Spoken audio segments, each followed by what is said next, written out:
Hoy tenemos a tres generaciones de investigadores, a Manolo Vázquez, a Juan Antonio Belmonte y a Patricia Chinchilla, lo que digamos uno de los investigadores que desde el origen del Instituto de Astrofísica, jubilado hace poco, y bueno, que siempre ha participado intensamente en todo lo que es la divulgación, además de investigación en primer nivel de física solar, y ha escrito numerosos libros y es un enamorado también de la astrobiología, digamos, de lo que es la vida en la Tierra y fuera de la Tierra.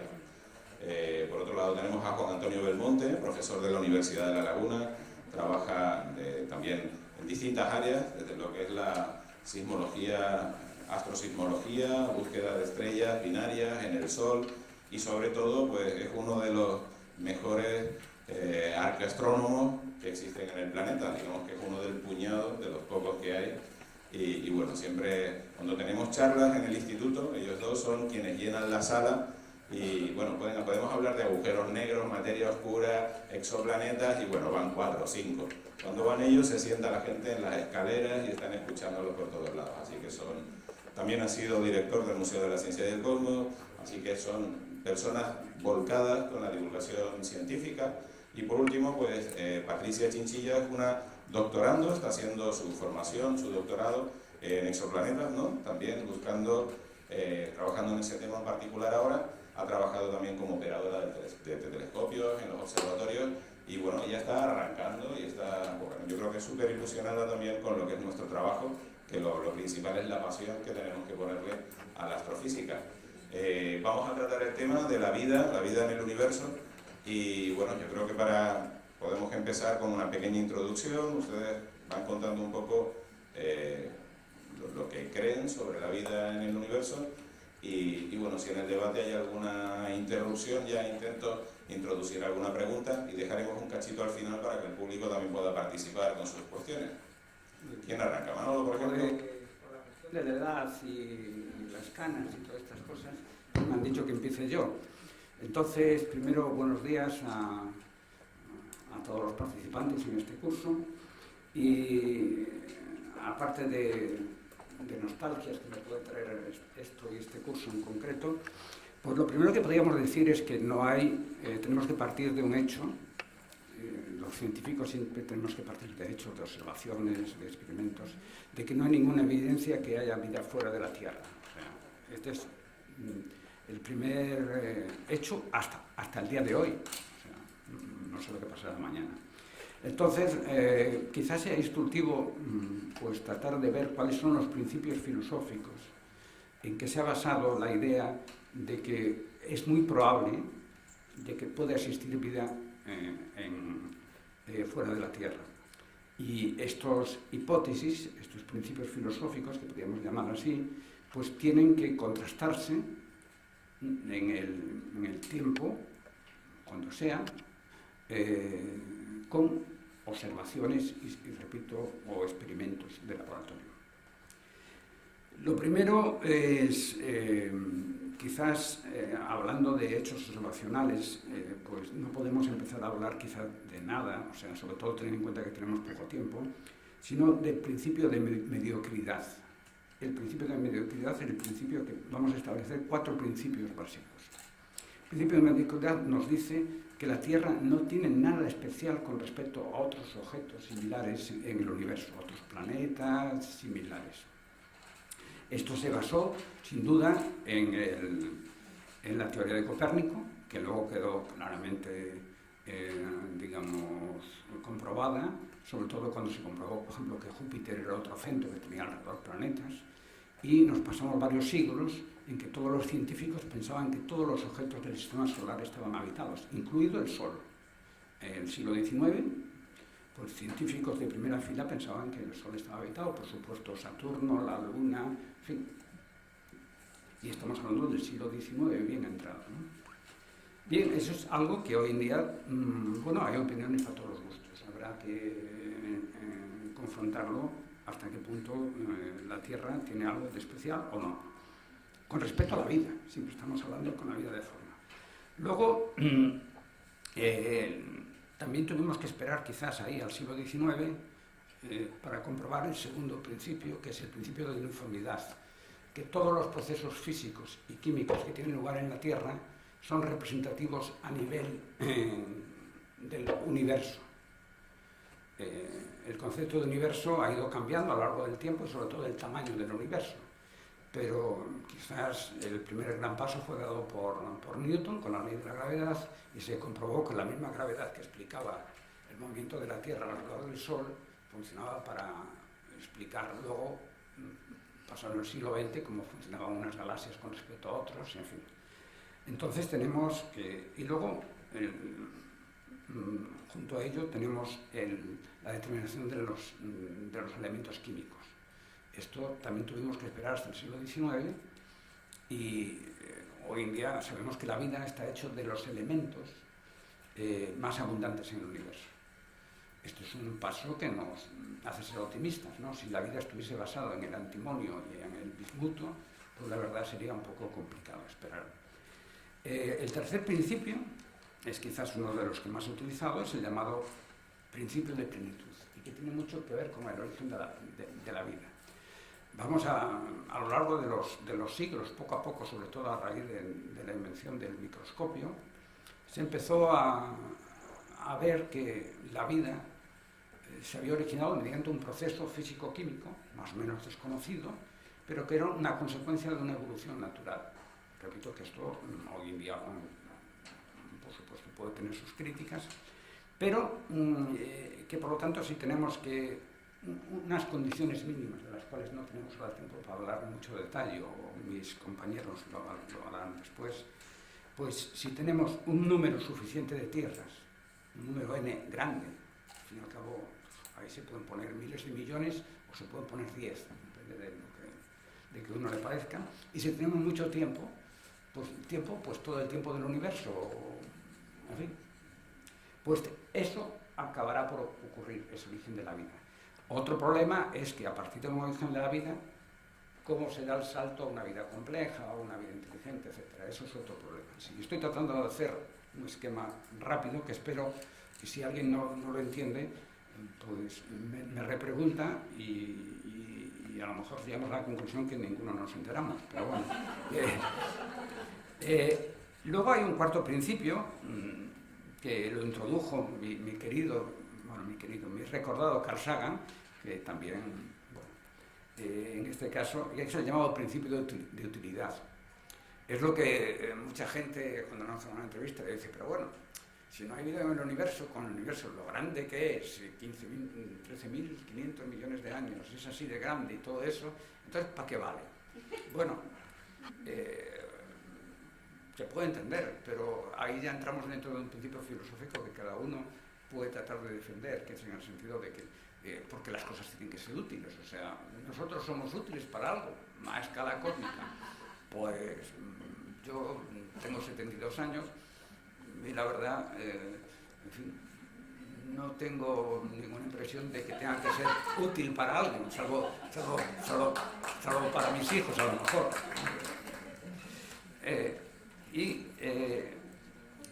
Realmente, con todo esto, quisiera señalar que estos cuatro principios pues todavía se siguen discutiendo hoy en día, ¿no? Sin duda que de cara a la búsqueda hay como dos grandes objetos, y con esto termino mi intervención, en que la discusión debe distinguir. Una cosa es buscar vida en el sistema solar, y eso, pues a lo mejor hay alguna esperanza a lo largo del siglo XX, siglo XX es el mío, del siglo XXI, y fuera del sistema solar, o sea, una investigación remota. Yo una investigación remota lo veo realmente complicado que se pueda llegar, pero bueno, ni creo ni dejo de creer, contrario a lo que decía Alfred. Aquí no estamos para decir lo que creemos, sino lo que realmente, si no, este no sería el sitio adecuado, sino realmente estamos para decir qué pruebas hay. Entonces tenemos que distinguir el sistema solar y la cuestión remota. ¿Por qué no se va a conseguir nada en el sistema solar? A lo mejor es un problema de banderitas. Con su permiso.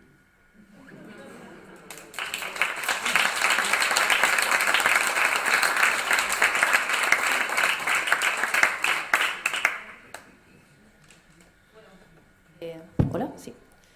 Yo he preparado una pequeña presentación, ¿vale? No os asustéis, que es muy sencilla, sobre cómo nos ponemos manos a la obra para buscar vida en otros lugares fuera de la Tierra, ¿vale?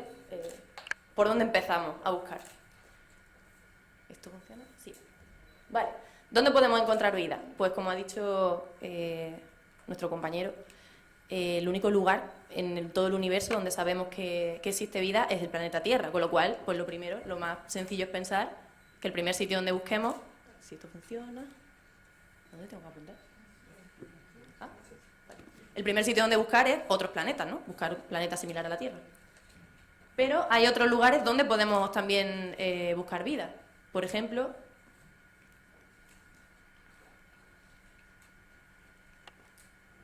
es que no sé dónde se hay que apuntar. ¿Allí? Ahora, también se ha hablado de que es posible que exista vida en exolunas, en satélites en otros planetas. Y también, incluso, se ha hablado de que se puede encontrar vida en... ¿Hacia allí? Ahora. Vale. Sí, sí. También se ha hablado de que es posible que ciertos organismos, bacterias, microorganismos, puedan viajar en la superficie de asteroides. Bueno. Primer lugar donde empezamos a buscar. Lo más fácil es buscar donde tenemos más cerca, nuestro propio sistema solar. En el sistema solar tenemos planetas que son muy diferentes, ¿vale? Y no hemos encontrado por ahora ningún rastro ni de animales, ni ningún tipo de vegetación, y por ahora incluso ni de microorganismos, ni bacterias, por ahora, aunque no se descarta que se puedan llegar a encontrar. El único lugar, como hemos dicho, es la Tierra. Con lo cual, ¿será que quizá necesitamos unas condiciones especiales para que la vida se produzca? ¿Por qué la Tierra sí y en el resto de lugares del sistema solar no? ¿Qué características tiene la Tierra que la haga especial? Vale. Características que tiene la Tierra. Bueno, esto va un poco regular.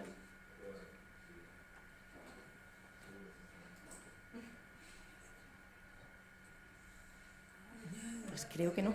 A ver. Vale, ha vuelto. Vale, la Tierra, por ejemplo, una característica que tiene es su temperatura. Tiene una temperatura que es adecuada para que haya agua en estado líquido en su superficie. También tiene una composición química que quizá puede ser distinta de la composición química que tienen otros planetas. Esto Juan Antonio va a hablar un poco más adelante de ello. También otra característica que tiene es el campo magnético que la protege. La protege de las eyecciones solares y de la radiación que viene de fuera del universo. Su tamaño puede ser una propiedad también. Quizá el tamaño que tiene la Tierra sea adecuado para la vida y otros tamaños quizá pueden no serlo. La edad de la estrella en torno a la que orbita. Habrán hablado de que hay distintos tipos de estrellas. Las estrellas muy masivas viven muy poco tiempo. Si la vida quizá necesita mucho tiempo para desarrollarse, tiene que desarrollarse en un planeta que orbite una estrella que vaya a vivir ese tiempo. Si la estrella explota muy deprisa, pues quizá no da tiempo a que se genere. También la estabilidad de la estrella. Hay estrellas que envían muchísimo material, muchísima radiación a los planetas que tienen alrededor, que son inestables, y eso también puede afectar al desarrollo de la vida. Y también quizá pueda depender de su entorno. Un planeta que, por ejemplo, sea bombardeado por meteoritos constantemente, como el que extinguió los dinosaurios, pues quizá lo tenga también más complicado para que su vida evolucione a una manera compleja. O un planeta que no tenga una órbita estable, que pueda ser eyectado de su órbita por interacciones con otros planetas, también puede complicar mucho la cosa. O, por ejemplo, un planeta que esté en un lugar, que esté muy cerca de una zona de formación estelar, que esté constantemente teniendo explosiones de supernova, toda esa radiación también puede dificultar la presencia de la vida. Entonces, hablando de la temperatura y de habitabilidad, hay una zona que hemos definido que se llama la zona habitable alrededor de una estrella, que sería la zona en la que los planetas que estén en ese lugar pueden tener una temperatura adecuada para tener agua líquida en su superficie. Planetas que estén mucho más cerca estarían demasiado calientes y planetas que estén más lejos estarían demasiado fríos y el agua estaría congelada. Como podéis ver, en nuestro sistema solar hay 3 planetas en la zona habitable. Tenemos Venus, la Tierra y Marte. Sin embargo, que estén en la zona habitable no es suficiente para que alberguen vida. Como podéis ver, en Venus y en Marte, pues hasta ahora no hemos encontrado ningún rastro de vida, con lo cual que estén en la zona habitable no es suficiente, pero es un sitio donde empezar a buscar. Vamos a buscar planetas que estén en zonas habitables de otras estrellas. Ahora, ¿cómo los buscamos? ¿Cuáles son los métodos que utilizamos? Porque normalmente en las estrellas nosotros vemos un puntito de luz en el cielo. ¿Cómo podemos ver si hay un planeta alrededor de una estrella o no? Pues el primer método que tenemos es el de imagen directa. El problema que tenemos cuando queremos tomar una imagen de un planeta es que la estrella brilla mucho comparado con el planeta, con lo cual ese brillo de la estrella tapa todo lo que tiene alrededor. Es bastante complicado encontrarla. Utilizamos técnicas como la Key Imaging, como óptica adaptativa, para poder ver esos planetas que están cerca. También utilizamos una técnica, aquí por ejemplo, la imagen de la derecha, podéis ver, esa técnica se llama coronografía y consiste en tapar la luz que viene de la estrella para poder ver lo que tenemos alrededor. El problema es que con esta técnica podemos ver planetas que sean más o menos grandes, que estén bien separados de la estrella y que en sistemas que estén muy cerca de nosotros. Planetas que sean pequeños, estén muy pegados y en sistemas muy alejados, los vamos a tener muy difícil para encontrarlos con este sistema. Pero tenemos más sistemas para encontrar. Otro sistema que tenemos, este se utiliza muchísimo, es el método de tránsito. Este sistema consiste en que cuando un planeta pasa por delante de la estrella, como si fuera un eclipse, ¿vale?, hace que recibamos menos luz de esa estrella. Nosotros recibimos una cantidad de luz, cuando pasa el planeta por delante, recibimos un poquito menos, ¿vale? Se produce una curva como la que veis aquí, mientras el planeta pasa por delante, y viendo la duración de ese tránsito y la forma que tiene esa curva, pues podemos averiguar cuál es la masa del planeta, a qué distancia está de la estrella. El problema que tiene esto, claro, la órbita del planeta tiene que estar alineada con nuestra línea de visión para que el planeta pase por delante de la estrella. Entonces, esto quizás no es muy probable, no se pueden detectar todos los planetas así, evidentemente, pero es bastante útil y de esta manera se han encontrado muchísimos planetas. Otro método que tenemos es el de velocidad radial. Estamos acostumbrados a imaginar que cuando una estrella tiene planeta, pues la estrella está quieta en el centro y el planeta orbita alrededor, ¿no? Pero en realidad la estrella también siente la perturbación gravitatoria de ese planeta. Realmente la estrella no está quieta del todo, está también moviéndose. Hace un pequeño círculo en torno al centro de masa del sistema. Y ese pequeño movimiento lo podemos detectar. Lo detectamos por efecto Doppler, analizando su espectro. Entonces podemos ver cuándo esa estrella se está acercando a nosotros y cuándo se está alejando. Vemos ese tipo de movimiento. Y así también podemos averiguar qué tipo de planeta es el que está provocando esa perturbación, qué masa tiene, a qué distancia se encuentra. Y bueno, esto es muy útil para encontrar planetas también grandes que estén cerca, mucho más fácil encontrarlos. Si es un planeta muy pequeñito y que esté más lejos, necesitamos una precisión en las medidas muy alta, que también se puede hacer, pero es más complicado. Otro método que tenemos es la astrometría de precisión. Este es similar al anterior. Las estrellas realmente no están quietas en el cielo, se mueven, tienen un movimiento aparente, pequeño. Una estrella que no tenga ningún planeta se va a mover en línea recta, pero si esa estrella está sufriendo una perturbación por un planeta masivo que tenga alrededor, vamos a ver que en vez de en línea recta se mueve con esta especie de bamboleo que veis aquí, con lo cual también podemos averiguar qué tipo de objeto está provocando ese movimiento. Y otro efecto, que es un poco complicado, espero no liaros mucho, el de las microlentes. El efecto de lente gravitacional se produce cuando nosotros estamos viendo una fuente alejada de nosotros, ¿vale?, y entre medias pasa un objeto muy masivo. La gravedad de ese objeto masivo que pasa entre medias hace que la luz se curve. Y nosotros el objeto que estamos viendo detrás lo vemos distorsionado y también vemos que la luminosidad de ese objeto aumenta cuando el masivo pasa por medio. Este efecto se puede utilizar también para lentes que no sean tan masivas, como por ejemplo podría ser una estrella con su planeta. Cuando una estrella con su planeta pasa por delante de esa fuente, como tienen menos masa, la distorsión no la vemos tanto, pero el aumento de la luminosidad del objeto de atrás sí lo podemos ver. Entonces vemos este efecto que veis en esta gráfica de aquí, que vemos que la luminosidad del objeto que vemos detrás aumenta cuando está pasando la estrella y luego cuando pasa el planeta hay como otro pequeño pico. De esa manera podemos detectar ese planeta que no podríamos ver a simple vista. Y lo malo que tiene esto es que son efectos que son muy poco frecuentes porque tiene que darse la casualidad que esté la estrella y el planeta, los dos alineados con nuestra línea de visión, y aparte lo podemos medir una vez, lo vemos pasar una vez delante de un objeto y que vuelva a ocurrir, pues realmente bastante difícil. Y bueno, voy a contar un poquito qué es lo que hemos encontrado hasta ahora, ¿vale?, en búsqueda de exoplanetas. Aquí tenéis un esquema de todos los planetas que hemos encontrado hasta ahora, que hemos confirmado hasta ahora. Son casi 4.000, este número va en aumento cada día. Y en este esquema podéis ver cuántos de cada tipo hemos encontrado, ¿vale? Las columnas son los tamaños que tenemos, de más pequeño a la izquierda a más grande a la derecha, y las 3 filas corresponden a las zonas de la órbita donde se encuentran. Los planetas en zona habitable son los que tenéis en medio, ¿vale? En color verde. Los que están en la fila de arriba son los que están más cerca de su estrella, o sea, en zona caliente, y los de abajo son los que están en zona fría. Como podéis ver, hay estos 3 bloques que están marcados, serían los planetas similares a la Tierra que están en zona habitable. Por ahora tenemos unos 55. Pero también no olvidéis que los planetas gigantes en zona habitable también son importantes porque sus lunas podrían ser también muy similares a la Tierra. Y bueno, os voy a contar sobre algunos casos, ¿vale? No puedo hablar de todos, pero algunos de los que hemos encontrado. Una colección bastante importante son los que han descubierto Kepler. Kepler es un telescopio espacial que lo que hace es buscar planetas por método de tránsito. Y ha encontrado un buen puñado de objetos, varias decenas de objetos en zona habitable. Y bueno, aquí podemos destacar 452b, es un objeto un poquito más grande que la Tierra, pero que está orbitando una estrella que es muy similar a nuestro Sol. Y Kepler 438b es uno de los planetas más similares a la Tierra en cuestión de tamaño, de temperatura, pero que está orbitando una estrella M. Luego, se ha hablado mucho también de este sistema, seguramente lo habréis visto en las noticias, que es TRAPPIST-1, que es un sistema planetario con 7 planetas rocosos que están orbitando una estrella M. Y 3 de esos planetas tienen un tamaño similar a la Tierra, están en la zona habitable, en el mismo sistema. También tenemos Próxima B, también se ha hablado mucho de ella. Es el planeta en zona habitable similar a la Tierra más cercano que tenemos a nosotros. Está solo a 4 años luz, está realmente cerquita.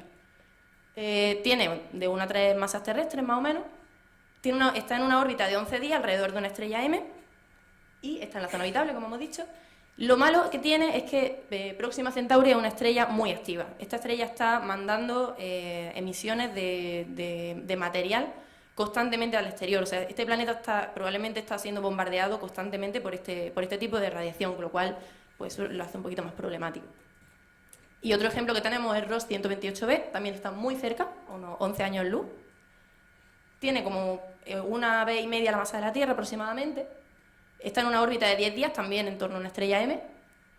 Se piensa que está en zona habitable, aunque no es seguro, parece que está un poquito más cerca de la estrella de la zona habitable, pero está ahí. Y lo bueno que tiene es que su estrella también es una estrella M, pero es menos activa que Próxima Centauri, con lo cual es también un buen candidato para encontrar vida similar a la Tierra. Y bueno, continuará, porque seguimos buscando planetas, la búsqueda nunca termina, cada día se va actualizando el número de planetas y seguiremos buscando.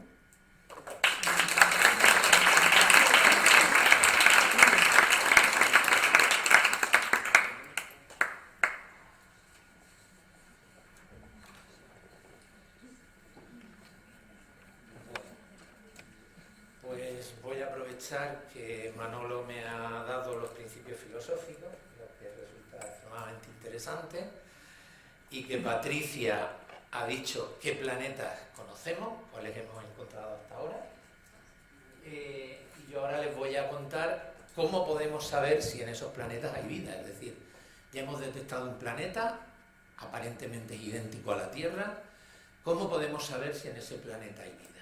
Pues eso se hace mediante la detección de unas cosas que se llaman biomarcadores. ¿Qué son los biomarcadores? Pues son unas ciertas características que delatan la presencia de vida en ese planeta. ¿Cuál es el banco de prueba que tenemos? Pues por ahora, desafortunadamente, solo tenemos uno, que es la Tierra. Y por tanto, la premisa con la que tenemos que jugar es cuáles son los biomarcadores que tenemos en la Tierra y que podríamos tratar de encontrar en otros planetas fuera del sistema solar. Porque en los planetas del sistema solar, fíjense cuán diferente es. Antes comentaba Patricia que tanto Venus, la Tierra como Marte se encuentran en la zona de habitabilidad del sistema solar, del Sol. De hecho, Venus se encuentra prácticamente en el borde caliente y de hecho sufrió un efecto devastador de invernadero que ahora hace que el planeta tenga básicamente una atmósfera de CO2, de dióxido de carbono, con nubes de ácido sulfúrico, que no deben ser muy agradables, la verdad. Marte está dentro de la zona de habitabilidad, pero está en la zona en que, bueno, acabamos de saber por la prensa que igual hay agua líquida en Marte. Pero como decía antes Manolo, dice, esa es la típica serpiente de verano que mete la NASA cada año para conseguir fondos, con lo cual no sabemos si será cierto o no. Y en medio tienen el espectro de la Tierra, que fíjense que sí que hay unas señales fantásticas. Hay señal de agua, hay señal de ozono, el O3, señal de dióxido de carbono, y una premisa que sí que parece, y lo ha comentado antes Patricia, es la necesidad de la presencia de agua líquida en un mundo habitable. Pero fíjense que tampoco hace falta que haya tanta agua líquida. Esa bolita que tienen ahí es la cantidad total de agua que hay en la Tierra comparado con el tamaño de la Tierra. Es decir, pensamos que en la Tierra hay muchísima agua, y hay poquita. Una vez que el Sol evoluciona en gigante roja, la Tierra se puede convertir en un Venus en muy poquito tiempo, una vez nuestros océanos se evaporen, ¿no? A pesar de que el agua cubre un 70% de la superficie, la capa que cubre es muy delgada. Y ignoramos cuánta agua puede haber disuelta en las rocas del manto, pero en cualquier caso es muy poquita agua. Pero el agua, desde luego, es un elemento fundamental. Pero aparte del agua, hay otra serie de moléculas que son fundamentales y a las cuales se conoce con el nombre de la triple huella.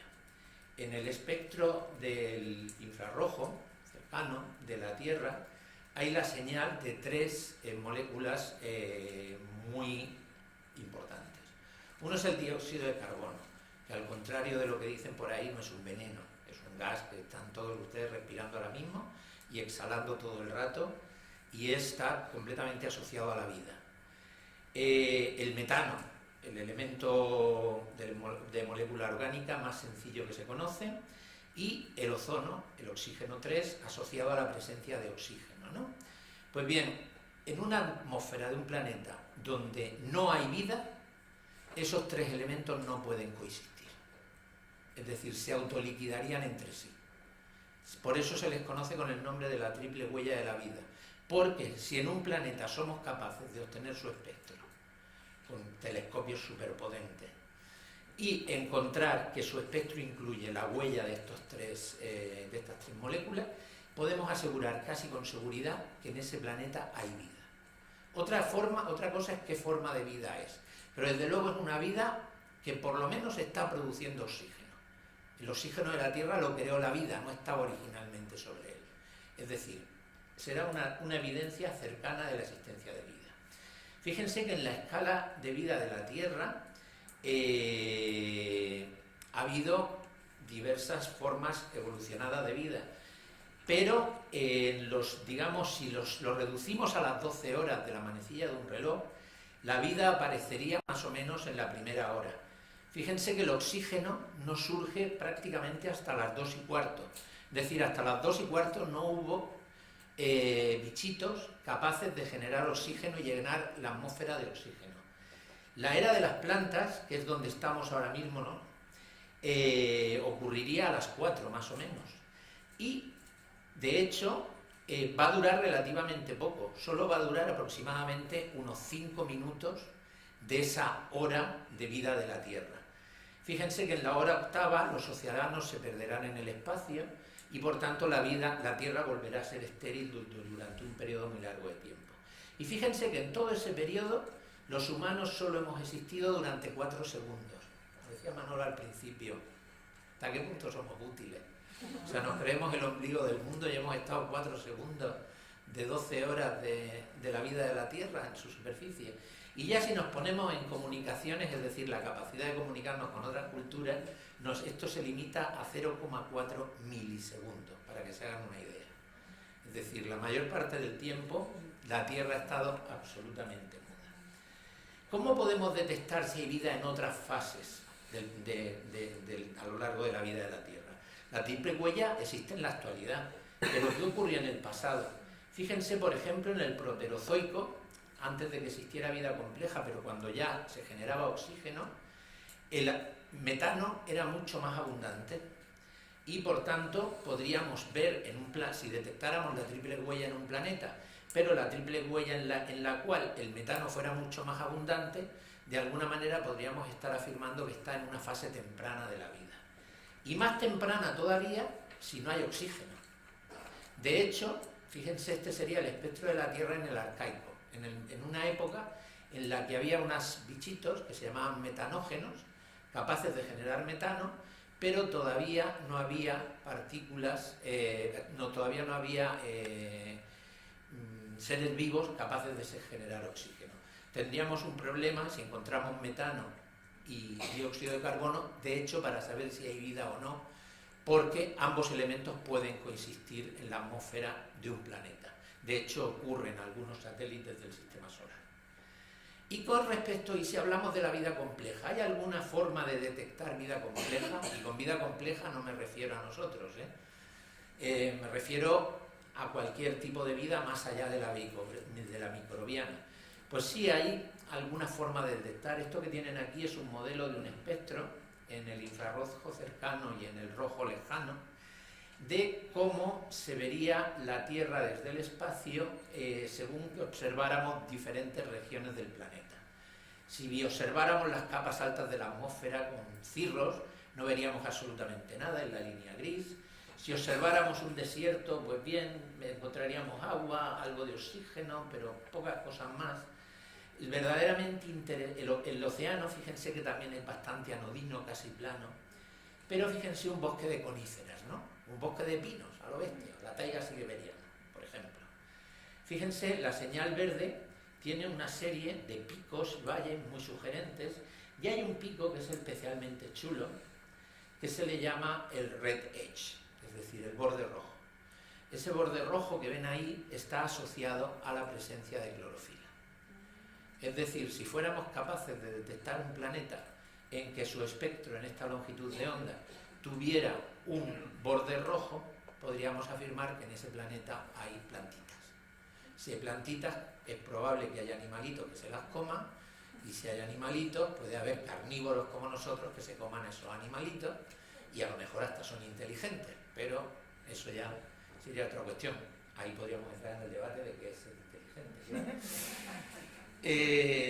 Por tanto, fíjense, el red edge es una cosa muy sugerente, y además no sería demasiado difícil de detectar, porque se puede hacer incluso con fotometría de ancha banda en exoplanetas, siempre que sepamos en qué planetas buscar, porque claro, no nos van a dar tiempo en un telescopio de 40 metros para apuntar a un planeta si no hay una cierta evidencia de tener éxito. Por tanto, esa huella de la vida compleja, aquí tienen, esto no es un modelo, esto es real, esto es un modelo tomado por el satélite Gómez de la Selva, donde se aprecia claramente a la derecha el red edge asociado a la vegetación. ¿Cómo podríamos encontrarlo en otro planeta? Pues tendríamos que tener mucha suerte. Esto que tienen aquí, fíjense, ponemos dos clases de día, un día normal y el día de la esperanza. Y como no observes el día de la esperanza, lo llevas jodido. ¿Por qué? Porque si tú observas, imagínense que el planeta está de esta forma, reflejando la luz de su estrella. Pues ahí vas a tener las nubes, que en esta foto no aparecen porque está trucada, pero vas a tener las nubes, vas a tener el océano, vas a tener zonas desérticas, y aunque vas a tener una zona boscosa como es la selva amazónica, pues el promedio total va a ser la raya, la línea verde, espectral verde que ven, que no denota claramente la presencia del red edge, es relativamente plana, ¿no? Pero si tuviéramos la suerte de encontrar al planeta cuando está en creciente, en fase creciente, todo planeta, si lo vemos desde lejos, puede estar en fase creciente, si está en el lateral de su estrella y solo parte del disco del planeta está reflejando la luz, fíjense eso que ven ahí, prácticamente lo que cubre son los Apalaches y la selva amazónica. Si tuviéramos la suerte de detectar básicamente los Apalaches y la selva amazónica, entonces sí que podríamos encontrar el red edge y afirmar que en ese planeta hay vida compleja. ¿Qué probabilidades hay de encontrar, reales de encontrar vida ahí fuera? Pues bueno, tenemos que aplicar los principios que ha dicho antes Manolo, y no lo voy a repetir. Bueno, el principio de mediocridad es una preciosidad, ¿no? Una auténtica maravilla, ¿no? De que somos bastante mediocres. Pero claro, el problema es que en el universo el número de estrellas es mayor que el de granos de arena en todas las playas de la Tierra.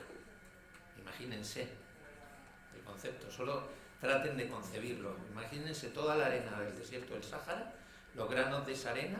Pues bien, en el universo hay más estrellas que esos granos de arena que puedan concebir. Cada una de esas estrellas podría tener planetas. De hecho, como ha demostrado Patricia, en muchas de ellas los encontraron. Por tanto, ¿hasta qué punto es razonable pensar que estamos solos? Pues bien, a mediados del siglo pasado, en la segunda mitad del siglo pasado, Frank Drake propuso una ecuación. Yo pensé que ibas a hablar de ella, Manolo, pero bueno, aprovecho yo y... Se trata de resumir, podemos hablar... Bueno, la cuento yo en un momentito. La ecuación de Drake se hizo muy famosa porque Carl Sagan la sacó en la serie Cosmos, y es una ecuación que nos dice el número de civilizaciones avanzadas con que nos podemos contactar. Pues bien, de esa ecuación de Drake, que ahí tienen los factores que incluyen, hay algunos que podemos claramente confirmar hoy en día. Otros de los que solo podemos especular y otros de los que no tenemos ni ligera ni pajolera idea, vamos. No sabemos absolutamente nada de ellos. Nosotros somos un planeta de 8 en nuestro sistema solar, un sistema estelar de unas 100.000 millones de estrellas, que es la Vía Láctea.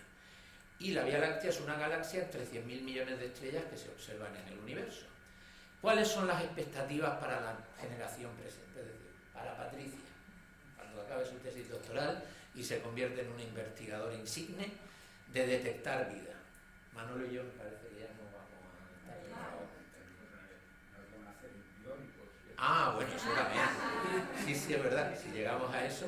Bueno, pues podemos saber, somos capaces de cuantificar las estrellas con planetas, por lo menos en nuestra galaxia. Es decir, las dos primeras ya las tenemos.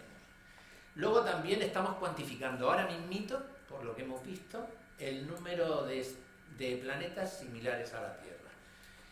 Es posible que detectemos la fracción de esos mundos con signos de vida, gracias a los biomarcadores que les comentaba anteriormente, cuando tengamos los nuevos telescopios gigantes de 40, 50 y 30 metros, ¿no? Y quizás hasta podamos especular si el desarrollo de la vida en el universo es algo inevitable, común o quizá inexistente, salvo en la Tierra.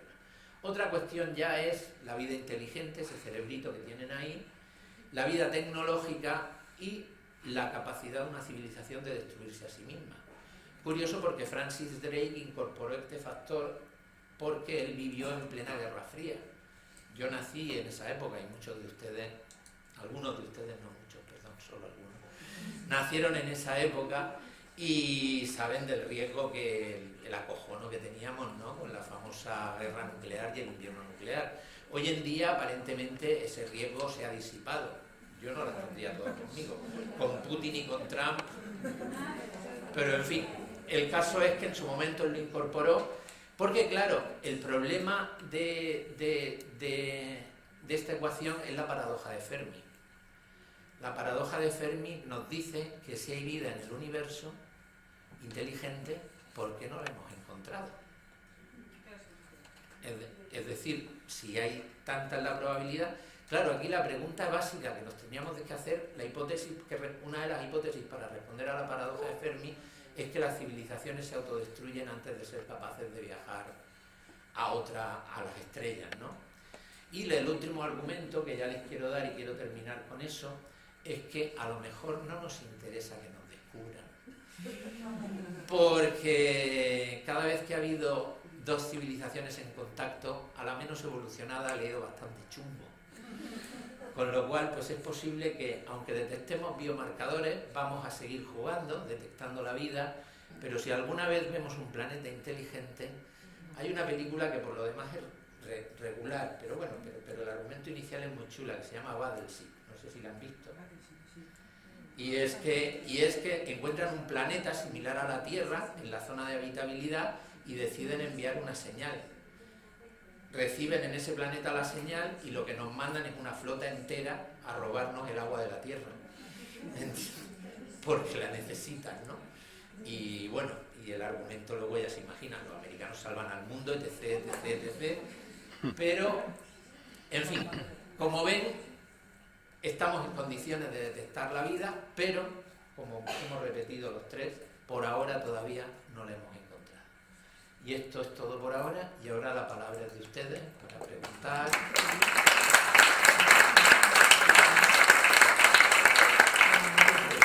Se puede puede comentar algo a lo que ellos han dicho? Sí, claro. No, es que depende del tiempo. Es redonda la mesa. No, yo soy de la mesa cuadrada. Ya. Pero puedes hablar ellos. Pues... No, porque sí, depende del tiempo. Tú eres el que controla el tiempo. Podemos darle 5, 10, 15 minutos más de introducción y luego pasamos. Bueno, yo trataré de ser breve. Bueno, primero muchas gracias y vamos, no tengo nada en concreto que decir, sino una cosa muy general, que es de lo que podemos hablar en 2 o 3 minutos. Primero, el gran problema que tenemos es que no tenemos ni idea de lo que es la vida. O sea, realmente toda la vida que nosotros conocemos, la vida en la Tierra, con todas sus formas tremendas y todo eso, pues tiene un ancestro único. Solo hay una forma de vida, o sea, tenemos la versión 1.0. Por lo tanto, no tenemos ninguna forma de extrapolar, digamos, esa forma de vida, igual que los procesos físicos los podemos conocer, cómo funciona la gravedad aquí, en el Sol, en una galaxia lejana, en el universo en conjunto, etc. Solo sabemos una forma de vida. Luego, por otra parte, tenemos muy poca idea, por lo tanto, de cómo se originó la vida en la Tierra y cuáles han sido los factores que coadyuvaron a que se originase esa primera vida. Es algo que, por ejemplo, se puede conseguir, yo espero que es lo primero que se pueda conseguir positivo para la astrobiología, que se pueda originar una forma de vida diferente a las nuestras en el laboratorio. Y concretamente, yo creo que hay varios laboratorios americanos que están cerca de conseguirlo, cerca. Ahora, cerca puede ser 20, 30 años, o pueden ser 2 o 3 años, y eso aprenderíamos mucho, y aprenderíamos, entre otras cosas, cuáles han sido los factores decisivos para el origen de la vida en la Tierra. No tenemos ni idea. Podemos hablar de que tiene que haber agua, una fuente de energía, etcétera, y todo eso, pero eso no fue suficiente. Y si, por supuesto, no consideramos la posibilidad del milagro, porque si consideramos la posibilidad del milagro, entonces apaga y vámonos, ¿no? Pues entonces esos catalizadores, esas cosas son realmente decisivas. Por otro lado, considero que lo que se está haciendo hoy en día, en el marco de la astrofísica, realmente no es una investigación de la vida, es una investigación de exoplanetas. Igual que hace 100 años, pues hubo un grupo de gente en Estados Unidos, pues que hicieron un censo de todas las estrellas de nuestra galaxia, de fuera de la galaxia, pues más o menos un catálogo, no me acuerdo yo exactamente si 300.000 estrellas más o menos se clasificaron. Pues dentro de 30 o 40 años, pues tendremos un catálogo pues de 300.000 exoplanetas, que los podemos poner en 400.000 papers, y tendremos unas tablas de tantos Neptunos, tantos otro, más o menos la forma final de la distribución de las masas es bastante esperable, y entonces, bueno, pues con eso podremos decir que hay muchos candidatos. Pero yo creo que la posibilidad de una detección remota es realmente remota, me refiero desde aquí, desde la Tierra, es muy ligera, entre otras cosas porque, aun con esos biomarcadores que mencionó Juan Antonio, siempre la posibilidad no biológica se debe de imponer a la posibilidad biológica. Entonces es difícil que haya una evidencia tan grande de que se ha detectado vida en Epsilon Eridani o alrededor de cualquier otra estrella, para que eso sea aceptado por la comunidad artificial. Tenemos el ejemplo de Marte. Marte, pasando a... llevamos, pues no sé, décadas descubriendo la vida en Marte, no sé si cada verano, pero cada poco. Entonces, ahí se sigue discutiendo, ¿no?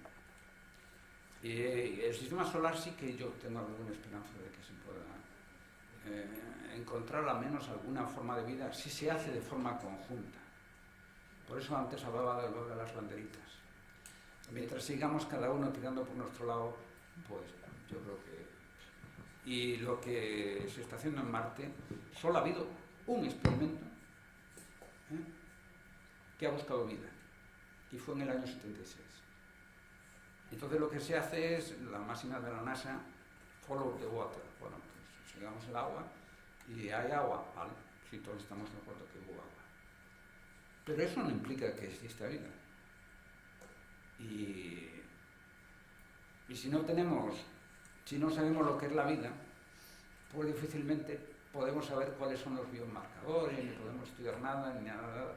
Y en realidad a veces se confunde la exobiología con los exoplanetas. O sea, que eso es una parte importantísima de conocer el universo. Pero eso... Te veo muy negativo, Manolo. Es que he venido aquí, ya dije, he venido aquí a ser un poco la voz del diablo y realmente los hechos... Si le dices eso a los comités de la ESA y de la NASA con respecto, por ejemplo, al James Webb Telescope, que uno de los objetivos principales es obtener el espectro de planetas de tipo Tierra. Pero es que, espera un momento, yo tengo la suerte, bueno, no sé la suerte o no, de que en su tiempo tuve responsabilidades de gestión o de investigación y te encuentras que muchas propuestas que se te ponen delante de la mesa, y perdonar que habla así, hablan de la búsqueda de vida y de que con eso vas a encontrar vida y tal, y luego tú lees la presentación y dices, bueno, pero este señor no va a buscar vida, o sea, va a buscar otra cosa muy interesante, pero como la palabra vida, igual que por ejemplo muchas cosas de física solar, que es mi especialidad, si hablas de una cosa y hablas de las relaciones Sol-Tierra, parece que eso es más impactante, pero luego tú lo estás haciendo y eso pues será importante para la física, para no sé qué, pero para las relaciones Sol-Tierra, nada. Y entonces hay gente que le gusta poner una serie de palabras y todos entramos dentro de eso. Ahora yo ya no estoy en ese juego, me refiero. Y entonces, no es que sea negativo, sino realmente si hiciésemos un esfuerzo mundial de buscar vida en el sistema solar, podríamos primero conocer mucho de esto.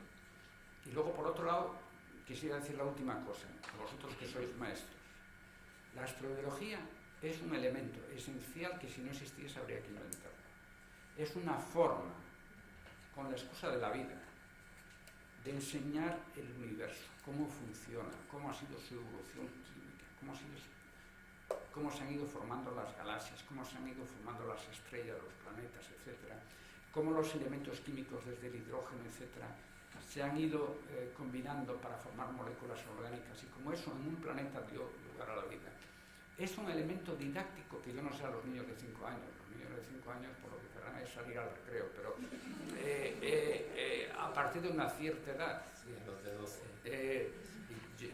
En fin, mi hijo no tiene nada de especial, pero a mí mi hijo me sorprendió cuando con 9 años me presentó en un papel que había escrito de que la religión y la ciencia eran incompatibles. Bueno, entonces no sé si los niños de hoy en día con 9 años se plantean esas cosas, ¿no? Sí, bueno, pues sería bueno. Bueno, entonces, nada más. O sea, les damos la palabra a ustedes para vale, que pues, pregunten. perdón.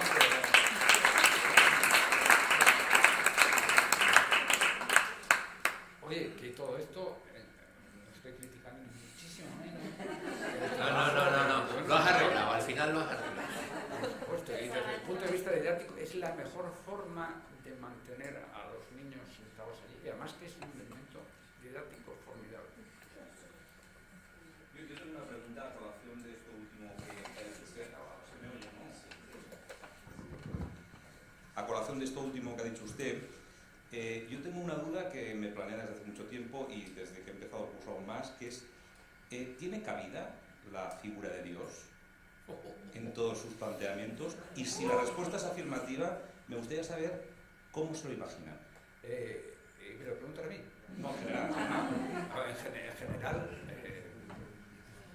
no sé, cada uno tiene... Yo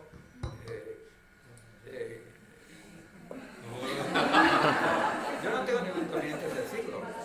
Yo me puedo calificar de agnóstico, pero como me dijeron en el instituto una vez, como soy gallego, un agnóstico gallego es un ateo, ¿no? No sé si entendéis el doble juego de la palabra, ¿no? Yo creo que la religión en general, las religiones, pues se basan en una creencia en que existe una figura que ha configurado el universo, etc. Eso es una forma de ver a Dios. Hay otro Dios que es el más cercano, el que prácticamente controla nuestras vidas, etc. Y realmente yo respeto tremendamente, y no solo es respeto, sino que admiro a aquellas personas que tienen una creencia, porque eso posiblemente les hace muy felices, ¿no? Sí. Pero precisamente porque realmente a veces la gente más feliz es la que... puntos... Yo no sé, Patricia, si a lo mejor... entonces, yo realmente, ya lo dijo Laplace, es que no me cabe la idea de ese Dios, ¿no? O sea, no se necesita. Ahora, pues, un científico tiene que estar abierto a todo, pero con la idea de Dios no se hace nada. Acabamos cualquier curso de física en 10 segundos. Bueno, yo creo que estos son dos temas que hay que separar claramente. O sea, nosotros buscamos vida o evidencias de vida o analizamos cómo es la vida en este planeta basándonos en hechos, basándonos en hechos tangibles. O sea, creo que no hay ningún tipo de cavidad, al menos en la investigación. Luego ya, al margen de eso, cada uno lo que opine o las creencias que pueda uno tener son otra cosa, pero desde luego no tiene nada que ver con ciencia. No puede tener nada que ver con ciencia, de hecho. Yo es que como estoy básicamente de acuerdo con lo que ha dicho Manolo, no tengo... Lo que pasa es que yo, los agnósticos murcianos no quedamos en agnósticos. No damos ese siguiente paso. No, bueno, es que ser agnóstico, o sea, yo en las discusiones de esas, hay ateos, por ejemplo, que son combativos, que parece que... sí. Yo en eso no soy de ellos. No, en general... Hay ateos que parece que le van a pegar a... Sí, en general la mayor parte, por lo menos los astrónomos, la mayor parte de los astrónomos que yo conozco son agnósticos, casi todos ellos. Muchos son ateos, sí, pero muy pocos son beligerantes. Algunos hay. O sea, yo, por ejemplo, paso por el mercado, vivo aquí cerca, y hay los de la Biblia ahí que están viendo y tal, y no sé qué. Pues yo no voy y les pego, ¿no? O sea, los ateos combativos tampoco van y les pegan. Yo simplemente cuando un testigo de Jehová viene por mi casa le digo que no pierda el tiempo, nada más. Que tenga suerte. No le dice aquello que decía Pepe Vilche, de no creo en la religión católica, que es la única verdadera, voy a creer en la de Dios. Eso no lo dijo Pepe Vilche. Bueno, eso es una historia que viene... Ya, pero a mí la primera vez me lo contó que fue Pepe. Por eso. O sea, que es un tema diferente. En fin. Hay muy... Pero bueno, no hemos venido a hablar de Dios, hemos venido a hablar... No, exactamente, que además hoy no es día festivo. El día de homilía. Tenemos otro preguntito. Bueno, yo no es una pregunta, es en base a todo lo que estáis comentando. Yo sí soy profundamente católica, ¿vale? Creo que fe y razón no son para nada incompatibles, sino todo lo contrario, que son necesarias, que una no anula a la otra, que Dios no se puede demostrar solo por la razón, porque si no, no sería Dios, y entonces me lo estaría cargando, pero que sí a través de la razón podemos demostrar un montón de cosas y podemos llegar a Dios. Por otro lado, la teoría del Big Bang no anula para nada el tema de Dios, puesto que hay antes del Big Bang. Como decía Aristóteles, tiene que haber un motor primero de todo. Y por otro lado, el Big Bang, a partir del Big Bang, por lo que yo he entendido aquí, se crea el tiempo, con lo cual no es incompatible la teoría de Dios sobre la eternidad. Que la eternidad no mira solo hacia el futuro, sino también hacia el principio. No tenemos un principio, con lo cual la teoría del Big Bang no es para nada incompatible con todo lo que estáis con Dios. Espera, deja. Primero de todo estoy totalmente de acuerdo contigo. Es decir, las dos cosas no son incompatibles, son dos campos absolutamente diferentes. Sí, o sea, son dos funcionan, o sea, la ciencia funciona de una manera y la religión y la teología funcionan de otra, completamente distintas. Puede creerse en el mundo de las hadas y de, sí. y de los trolls, y perfectamente. Con todo el respeto, que no, Sí, yo soy total. No te quiero faltar. Y con respecto a lo del Big Bang, yo no soy cosmólogo. Esa pregunta quizás te la podría responder Ricardo, que lo tienes detrás. Pero hay multitud de hipótesis de que no existe el principio del tiempo, de que no existe el vacío, de que nuestro universo es una fluctuación cuántica de millones que hay y que por tanto no existió un principio ni existirá un final. Y por tanto para nada es necesario. Y en cualquier caso la presencia de ese creador hipotético que dio lugar al Big Bang, y luego ¿qué hizo? Se quedó sentado en una silla y ya no hizo nada más. ¿Entiendes? O sea, es que no estamos hablando de eso, no estamos hablando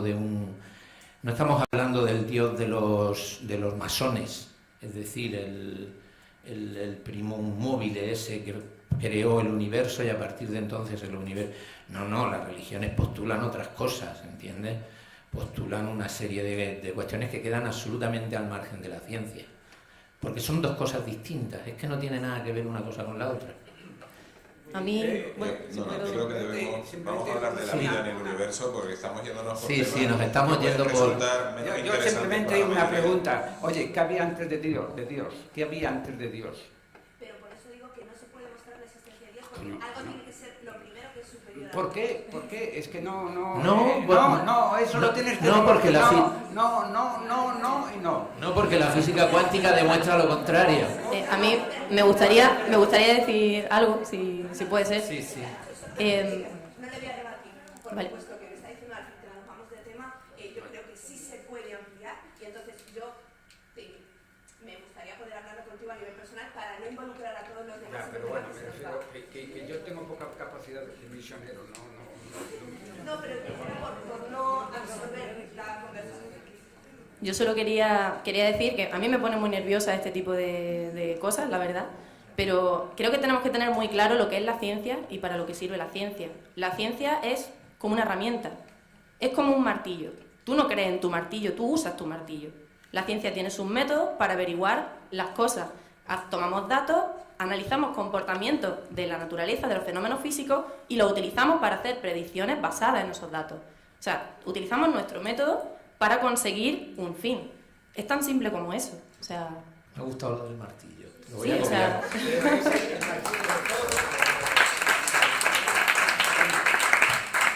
Entonces, la ciencia no está para eso. Simplemente está... Bueno, Ricardo, por alusiones... No, yo estoy de acuerdo con eso, ¿no? La tarea de la ciencia es la observación e interpretación de lo que vemos. En ningún momento la ciencia tiene que tener como objetivo demostrar la no existencia de Dios. Ese no es el objetivo. Entonces, a mí siempre me gusta recordar lo que Stephen Hawking, ¿no? Hace poco, en uno de sus últimos libros, hace unos 5 años por ahí, él había escrito, no sé si en la breve historia del tiempo, un libro que escribió hace como 30 años, decía que nuestro conocimiento del universo en ese momento no era suficiente como para poder prescindir del concepto de la existencia de Dios, ¿no? Porque todavía quedaban muchas cuestiones fundamentales por entender. 30 años después, recientemente escribió otro libro, no recuerdo su nombre, en el que se retractaba lo que había dicho inicialmente, decía, bueno, ya nuestro conocimiento sobre el cosmos, sobre el universo, ha avanzado lo suficiente como para poder...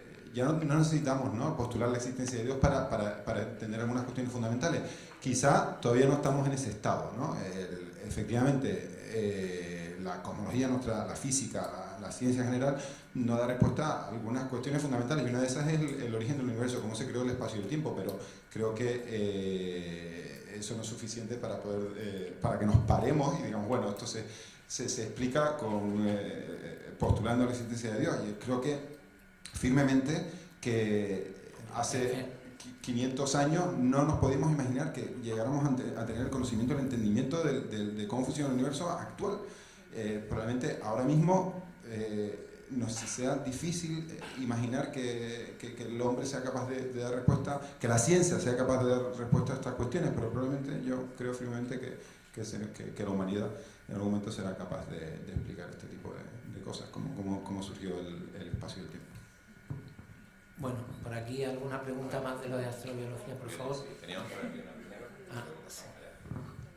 Hola. Bueno, yo quería preguntar si se tienen muy claros los parámetros de vida, y se tiene muy claro que eso es lo que debemos encontrar en exoplanetas. ¿Por qué no se crean o se intenta crear eso dentro de un espacio vacío o en un laboratorio aquí? Este tipo de creación sí que nos daría a ver a qué evoluciona o no, o otros tipos de compuestos. Yo creo, pero esto es una creencia, porque yo no soy científica en esto, ¿no? Entonces sí que creo que a lo mejor la base de otro estilo o de otro tipo de vida no tiene por qué ser la misma molécula. Entonces, si con los que existen no somos capaces de crearlas, se está haciendo algún tipo de... En vez de buscarlo fuera, crearlo dentro, un modelo o usando esos bios... Es una pregunta interesante y que yo traté, lo que sé que siempre estamos con la cosa del tiempo, que una de las herramientas importantes para la astrobiología, en general para la ciencia en general, es ser capaz de producir vida en el laboratorio. Que está claro que ya desde en el siglo XIX, etcétera, o antes, se pensaba que existía una diferencia absoluta entre lo que era el mundo inorgánico, lo que sean los minerales, las rocas, etcétera, y el mundo orgánico, ¿no? Cuando Weller, un alemán, descubrió que se podía sintetizar la urea, o sea, cómo se podía pasar de un elemento inorgánico a un orgánico, fue una forma importantísima para darse cuenta cómo realmente no existía una frontera entre lo inorgánico y lo orgánico. Se podía producir eso. Luego se han podido reproducir, digamos, los bloques básicos para la vida. Incluso se han encontrado en el medio interestelar aminoácidos que son básicos para la vida, etc. Otra cosa, y eso ya en el año 54, o por ahí más o menos, un estudiante de doctorado, para que veas las cosas que se pueden hacer en una tesis, otra cosa es que te lo reconozcan, pero bueno, que le den el premio Nobel a tu director de tesis en vez de a ti. Pero bueno, Stanley Miller hizo un experimento en lo que él consideraba que era la atmósfera primigenia de la Tierra. En eso quizás se equivocó, pero bueno, y entonces le puso como fuente de energía unas descargas eléctricas, quizás a lo mejor no era la más adecuada, y una serie de compuestos, lo que se puede llamar una sopa primordial, ¿no? Lo metió en un matraz o algo similar y lo puso allí a cocer, como quien dice, ¿no?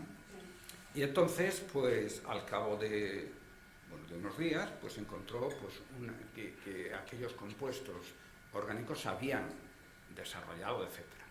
Lógicamente, desde hace unos 10 o 12 años, el avance de la bioquímica permite ir mucho más allá. Entonces hay como dos grandes discusiones. O sea, la vida podemos dividirla en dos grandes facetas. Una es el hardware y otra es el software, ¿no? O sea, una es de que estamos hechos y otra es cómo funciona el software, cómo funciona el mecanismo que hace que, por ejemplo, evolucionemos, el mecanismo que hace que se sinteticen las proteínas, cómo se divide los seres vivos, las células, etcétera, y todo eso, cómo se produce el cáncer, etcétera, todas estas cosas. Entonces, ni siquiera sabemos en qué orden hay que ponerlo. Entonces, yo espero que en unos años, en un laboratorio, posiblemente se llegue a producir otro tipo de vida, a lo mejor con otro código genético, simplemente con otra forma, y eso nos habrá dado una gran información sobre qué es necesario para la vida. De todas formas, Manolo, lo que sí que parece cierto es que como sabemos que la química del universo es básicamente la misma en todo el universo y sabemos cómo funcionan los elementos químicos, que es altamente probable que la forma más fácil de que la vida se desarrolle es basándose en la química del carbono. Sí, pero eso es demasiado... Él le he dicho la más fácil, no he dicho la única. He dicho que es demasiado simple como forma. La química del carbono puede dar lugar a 800 millones de tipos de vida. En base al carbono. Eso sí que sea en base del carbono y que sea quizás en base del agua. Todo eso es muy posible, pero por ejemplo, la mayor parte de la vida en la Tierra no estén relacionadas con el Sol. La mayor parte de la masa biótica no tiene ningún contacto con el Sol, ni con la fotosíntesis, ni nada de nada. Si eso ocurre en otros planetas, ya podemos ponerle un telescopio de 200 metros que nunca llegaremos a detectar ese tipo de vida. Por aquí tenías otra pregunta. Era un poco con esa línea, formas de vida, la inteligencia artificial, que también se me escapa como concepto, bueno, hacia dónde vamos, o si eso es posible que evolucione tanto que sea otra forma de... o nos resuelva los problemas, no lo sé. ¿Qué opinión podéis? Bueno, ahí realmente hay como dos grandes escuelas, ¿no? Una es, hay una escuela que dice que originada la vida en un planeta con condiciones adecuadas, como ha mencionado Patricia, como Juan Antonio, pues se volverá a repetir, ¿no? O sea, se volvería a repetir la inteligencia y, por lo tanto, este tipo de esquema de la Tierra es aplicable a cualquier otro exoplaneta parecido a la Tierra, etc. Hay otro, en cambio, que habla del principio de la contingencia, de que realmente cualquier accidente, cualquier pequeño, aunque la vida pueda ser determinista, cualquier pequeño accidente que pueda surgir, en la Tierra fueron los dinosaurios, otro caso puede ser cualquier cosa, el resultado final puede ser completamente diferente. O sea, lo que dice Stephen Gould, que decía que si pusiésemos otra vez en juego el videotape, hoy en día el videotape, seguramente, tú no ni has oído hablar del videotape, pero bueno. Pinta de vídeo, ¿no? Sí, sí, por eso. Si lo pusiésemos a poner otra vez el play desde el principio, no tendría nada que ver. Unos dicen que sí, otros que no. En cuanto a la posibilidad de vida inteligente, lo que sí necesita la vida inteligente es mucho tiempo. Y un planeta en condiciones de habitabilidad, y en eso ha comentado Juan Antonio, es muy poco. Es muy poco el tiempo. Y en eso habría que hablar mucho de la termodinámica y de cómo las posibilidades de autodestruirse todas las estructuras que se van formando. O sea, cómo una estructura inteligente tiende a autodestruirse, pero eso ya tendríamos que hablar de otras cosas. Patricia, ¿tú tienes algo que añadir a ese respecto? A mí me ha gustado mucho que nombrara lo de la inteligencia artificial, porque es como un escenario un ejercicio de ciencia ficción prácticamente que mucha gente, claro, que se está planteando. Lo mismo las condiciones en nuestro planeta cambian, el planeta se vuelve muy hostil para el ser humano, pero quizá nuestra tecnología sea capaz de llegar a un punto en el que podamos haber desarrollado un tipo de inteligencia que se pueda replicar utilizando materiales tecnológicos, por ejemplo. Y la verdad es que se me queda un poco grande el tema, pero hay muchísima gente que está hablando de ello, creo que es bastante interesante. Pero también hay una cosa que me gusta mucho pensar, que, vale, sí, el ser humano tiene su vida inteligente, pero ¿cómo de inteligente es el ser humano? ¿Podría haber otras formas de vida que fueran más inteligentes que nosotros, que hayan descubierto maneras de crear otras vidas? O sea, ellos mismos crear otras formas de vida artificiales, por así decirlo, como nosotros pensamos que a veces la inteligencia artificial. Y hay una cosa que contaba Neil deGrasse Tyson que me gusta muchísimo, que él hablaba de las diferencias genéticas que hay entre un ser humano y un chimpancé, creo que era. Creo que nuestra diferencia genética era como del 1% solamente, simplemente. Sin embargo, las capacidades que tiene el ser humano comparadas con las del chimpancé, pues la diferencia es brutal. Y él se planteaba la idea de que existiera otra forma de vida que a lo mejor simplemente tuviera un 1% más que nosotros, de inteligencia, por así decirlo. ¿Qué tipo de cosas sería capaz de crear esa forma de vida? Si pudiera crear otros seres, ¿no?, que pudieran quizás persistir en el tiempo más que lo que podría persistir el ser humano. Pero vamos, eso ya son escenarios totalmente de ciencia ficción. Sí, ¿no? Al final. No, sabemos muchísimo. El que tengamos agotado nuestra ignorancia ya es una fase tremenda. Tenemos otro comentario por aquí. A mí me parece importante reflexionar sobre todos estos datos que nos habéis transmitido en este curso, tan significativos, tan importantes que desconocíamos. Quizás los maestros que estamos aquí los podemos hacer llegar al aula, ¿no? Pero me parece muy escaso. Entonces, me pregunto de qué forma se podría hacer que todos estos avances y el conocimiento al que ha llegado la ciencia se pueda incorporar en el currículum, porque tenemos tiempos muy escasos para dar... De eso puedo comentar. Sí, Sí, un problema serio con el que nos encontramos es que la astronomía es transversal. Yo tengo una hija de 8 años que este año ha estudiado el sistema solar y lo ha dado en ciencias sociales. ¿Qué pinta el sistema solar en ciencias sociales? O sea, es que es absolutamente ridículo, ¿no? Entonces, claro, los astrónomos trabajamos en una disciplina que yo sinceramente creo que es la punta de lanza de la ciencia, junto con la genética y la neurofisiología del cerebro. Yo creo que ahora mismo son las 3 puntas de lanza de la ciencia, aparte de la robótica. Pero eso es ya más tecnología que ciencia. Y es una pena que nuestros chavales puedan acabar el bachiller sin tener ni pajolera idea de astronomía. O sea, yo recuerdo en la LOCSE existía la posibilidad de crear una asignatura optativa de astronomía y muchísimos centros, muchísimos institutos las crearon, ¿no? Y los chiquillos se apuntaban a ella y yo recuerdo hay un profesor de aquí, Federico Fernández Porredón, que creó escuela, incluso se llegaron a editar libros de texto al respecto. Y de pronto todo aquel trabajo de casi 20 años de esfuerzo desapareció como una exhalación, ¿no? Y efectivamente es un problema serio el cómo enganchar porque no olvidemos una cosa, o sea, los niños a los que ustedes dan clase es una época fundamental, porque es cuando el niño va a coger sus aficiones. Luego en bachiller se define, ¿no? o en secundaria, pero lo que ustedes les impacten en esta época puede ser fundamental para lo que luego vayan a ser en el futuro.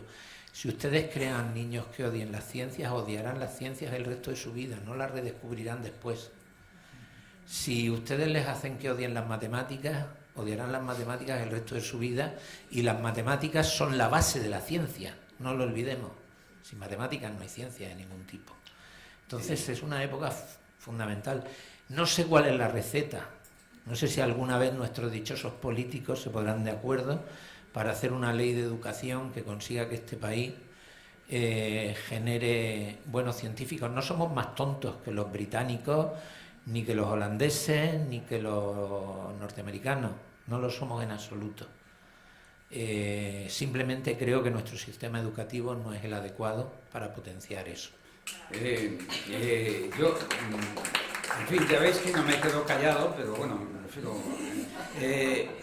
yo creo que hay un problema, primero, de nuestro sistema político, y no estoy hablando de un partido en general, aunque por supuesto tengo mis ideas, que está creando, y puedo exagerar, pero es que es una forma de ser breve, una generación de profesores cabreados.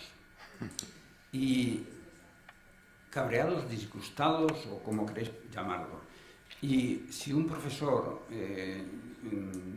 digamos un profesor cabreado, no puede transmitir entusiasmo a los alumnos. Y eso es la primera conducción, ya sea de ciencias o de humanidades o de lo que sea.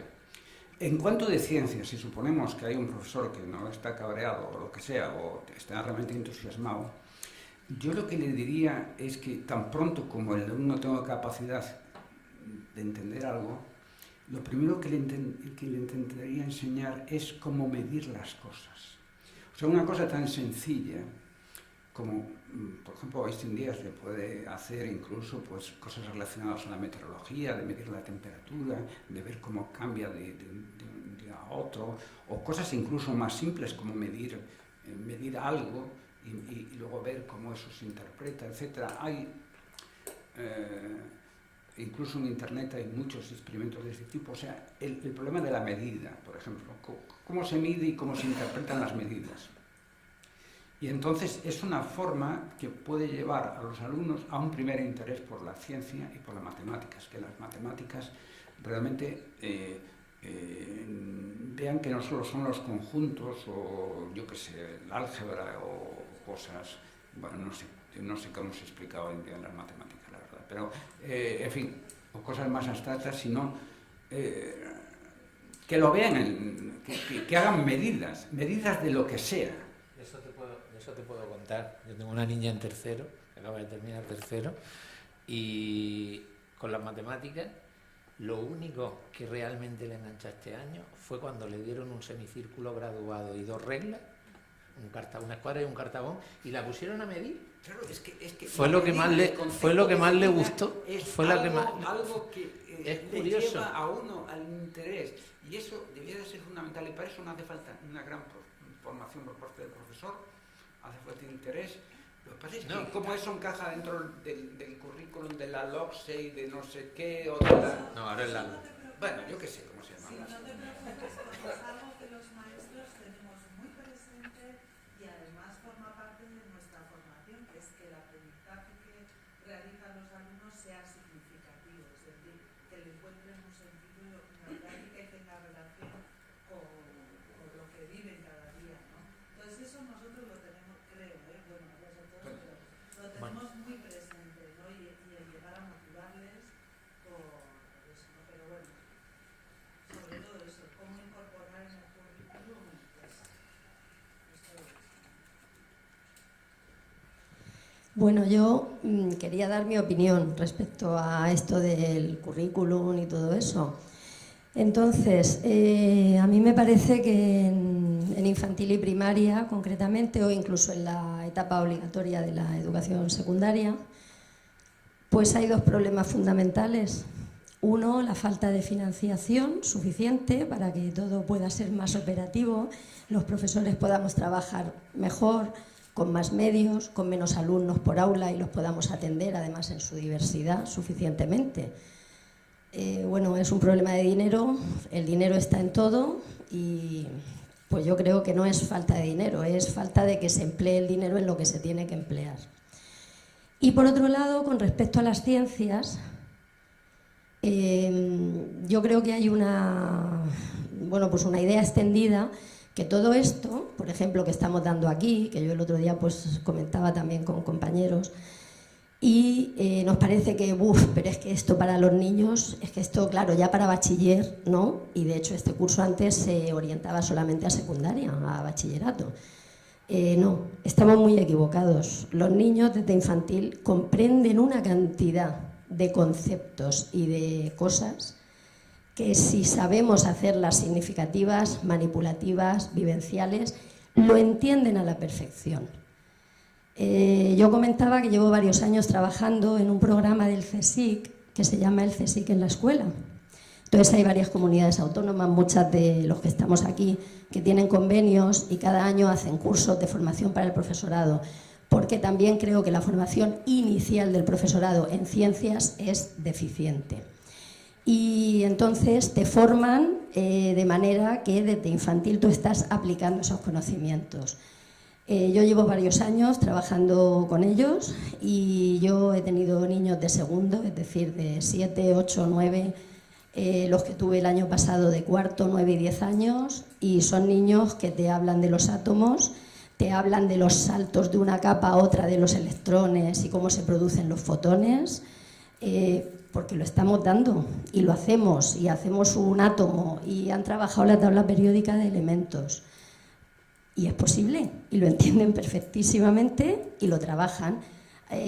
A lo mejor a un nivel no absolutamente profundo, pero cuando les llegue el momento de ese nivel, ya tendrán una idea muy clara y muy real de lo que realmente está pasando. Y son niños que cuando dicen, ¿de qué está hecho el mundo? Te dicen, de átomos. Ya lo dijo Demócrito hace mucho tiempo. Efectivamente. Y los niños también lo pueden decir si nosotros se lo mostramos. El problema es que nos creemos que los niños no pueden entender eso, porque muchos de nosotros tampoco lo entendemos, porque nuestra formación no ha sido suficiente.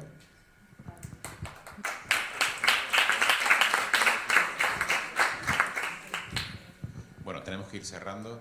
Tenemos una preguntita al fondo. Bueno, sí, señorita.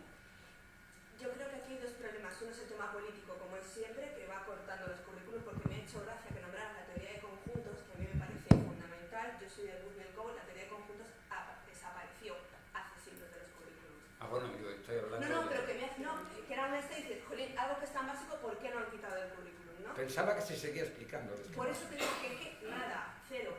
Y sin embargo, también es un problema de motivación nuestra. Yo ayer me comenté a Alfred que una de las cosas que más me ha gustado de este curso es que yo he podido entender hasta aquí o hasta aquí, pero es que lo viven de tal manera, de tal manera que te da ganas de decir, oye, pues voy a investigar, voy a hacer no sé qué.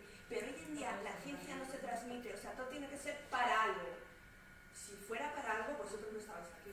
No, me refiero que la mayor parte de las cosas que investigues son tan a largo plazo que tienes que tener paciencia, tienes que tener ganas y ilusión por estudiar, por investigar. Y eso no se transmite a los niños. Si haces un análisis un poco así más psicológico, ¿no?, de lo que un niño entiende por un investigador, el típico científico de la bata que le sale humo por todos lados. Y a mí lo primero que me sorprende es que tú llevas a un niño al Instituto de Astrofísica y es que la gente no más normal del mundo. No son cerebritos. O sea, te ves todos los tipos de moda, te ves el que viste el hippie, el que viste normal, el que viste no sé qué. Y eso no se acerca a los colegios. No sois bichos raros. Lo que pasa que es que... bueno, algunos sí, Hombre, tenemos algún Sheldon. Algún que otro Sheldon tenemos, sí. Pero a lo que me refiero es que hemos perdido la capacidad de aprender por investigar, por el gusto de aprender. O sea, es que esto es sota, caballo y rey, punto, pelota. No tengo nada. O sea, somos nosotros mismos, quizá los que debemos mantener esa ilusión y esa motivación y quizá aprenderemos. Pero vamos a ver, Manolo y yo ya estamos un poco out, pero Patricia, que está haciendo el doctorado, y ya no hace tanto que estaba en bachiller, supongo que algo te inspiró, ¿no? Que algo en algún momento... No, la verdad es que lo que han comentado... Tú ya eres de la ESO, ¿no? Sí. Pero lo que han comentado es que es cierto que no recuerdo ni durante primaria ni durante el instituto haber visto absolutamente nada de astronomía en ninguna parte. Eso sí. O sea, eso yo empecé... La primera vez que yo tuve contacto con la astronomía fue ya en la carrera de física. O sea, no se ve nada y la verdad es que me parece que es algo bastante triste porque la astronomía da mucho de sí. O sea, vosotros ya lo habéis visto con todas las cosas que habrán explicado esta semana, da muchísimo de sí y como decía la compañera, desde que son súper pequeños, desde hasta los niños de infantil les puede enseñar, a lo mejor no puede enseñarles lo que son biomarcadores, ¿no? Pero les puede enseñar lo que son los planetas, lo que son las estrellas. Yo recuerdo cuando era pequeña, pues lo típico, la formita esta típica de la estrella con los piquitos, las ves desde que eres un crío, o sea, la estrellita y todo con estrellitas, juguetes con estrellitas, póster con estrellitas, por todas partes, pero nadie te explica lo que es una estrella. Yo recuerdo tener 6-7 años, estar en un planetario, me llevaron mis padres a ver un planetario y me explicaron un montón de cosas, de constelaciones y de tal, pero yo seguía sin entender lo que era una estrella. De hecho, levanté la mano, yo con 6 años, ya ves tú, un mico, le pregunté al que estaba dando la exposición si las estrellas tenían picos como las pintaban, y cuando el chico me dijo que no, que las estrellas eran como bolas, eran como esferas, yo me quedé alucinando, me quedé con esa idea dando vueltas en mi cabeza durante semanas. ¿Cómo van a ser bolas? Pero si las pintan todas con picos. Y son cosas que a lo mejor nos parecen tan básicas, pero es que un niño pequeño, o sea, yo creo que da muchísimo de sí explicar cosas de astronomía. No sé, la verdad no sé por qué no se hace, a todos los niveles incluso. Tenemos otra pregunta por aquí detrás. Gracias, bueno, muchas gracias por la mesa esta, porque creo que es muy interesante, la verdad. Y a la compañera, que creo que has hablado fenomenal, no lo has podido resumir mejor, la que ha dicho la problemática que tenemos últimamente en la educación. Y bueno, a vosotros como científicos, y me parece muy valiente que os hayáis pronunciado sobre un poco haciendo crítica constructiva, ¿no?, de las deficiencias que puede tener el sistema educativo. Yo me planteo como profesora de inglés, que me fascina el inglés, me encanta. ¿Creéis que nosotros estamos capacitados para enseñar las ciencias en inglés? Porque pienso que el bilingüismo tiene muchas cosas buenas, pero creo que quizás nos estamos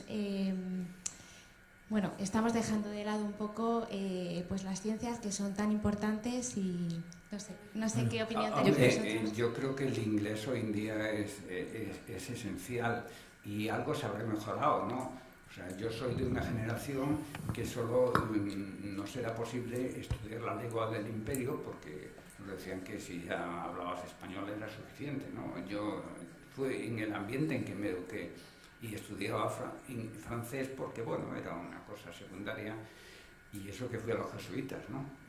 Quizás eso explica muchas cosas. Y entonces,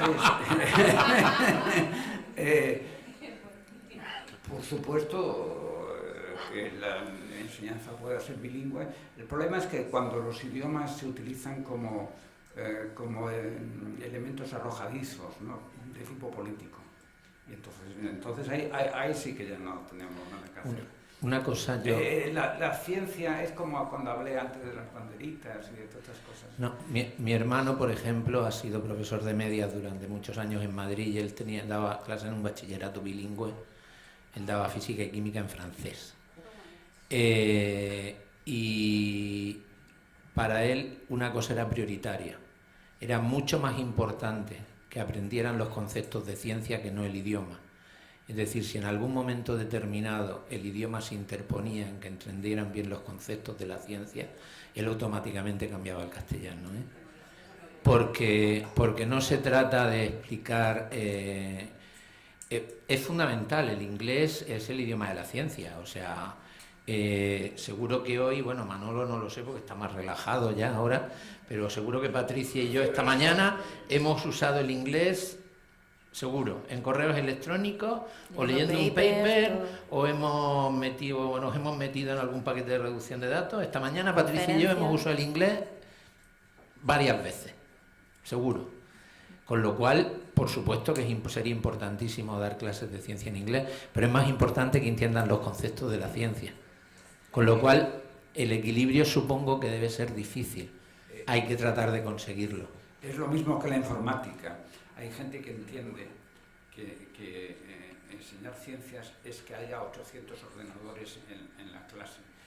Y yo creo que la informática puede hacer mucho daño a enseñar a través de la informática, porque terminan aprendiendo informática y cómo jugar y no saben los conceptos ni siquiera en qué está basada la informática ni nada.